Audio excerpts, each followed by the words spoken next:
freeze. Someone was poisoning him. But not only that, in David's will, he left everything to Stacy and her daughters, nothing to his biological son. Immediately, police wiretapped Stacy's phone and had surveillance monitoring her house. They were really digging into Stacy's past, even back to how her first husband died. They would find out that her first husband died of a heart attack, although he was a relatively healthy man, with his only somewhat major health problem being a hernia. His autopsy would even show that he had crystals in his body, but nobody decided to investigate that. Police were convinced that Stacy not only killed David, but killed her first husband in the exact same way. At least that's until September 14th, when 911 would get a frantic call because Ashley, Stacy's daughter, had just unalived herself, and she left behind a note. It read, "Mommy, when you read this letter, just remember, I love you, and everything I did is because I love you. I'm sorry all this is happening to you, but now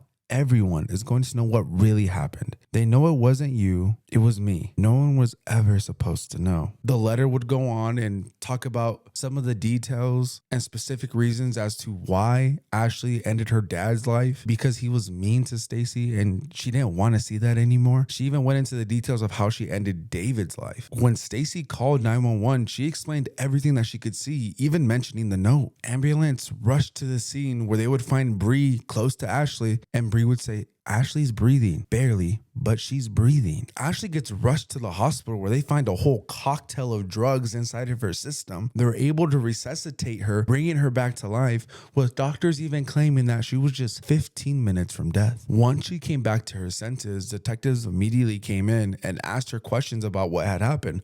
Why did she try to end her life? And that's when she looked at them and said, "What? I never tried to end my life. I never even wrote a letter. What are you talking about?" Immediately, her mom, Stacy, was arrested. February 5th, 2009, Stacy was convicted of second-degree murder of her second husband, David, attempted murder of her own daughter, Ashley, and forging David's will. March 5th, 2009, Stacy was sentenced to 51 years to life. That's when her daughter, Ashley, would speak up and say this: "I hate my mother for ruining so many people's lives. What gave her the right to play God with people? I never knew what hate was until now. Even though I do hate her, I still love her at the same time." June 11th, 2016, Stacy would die in prison of a heart attack.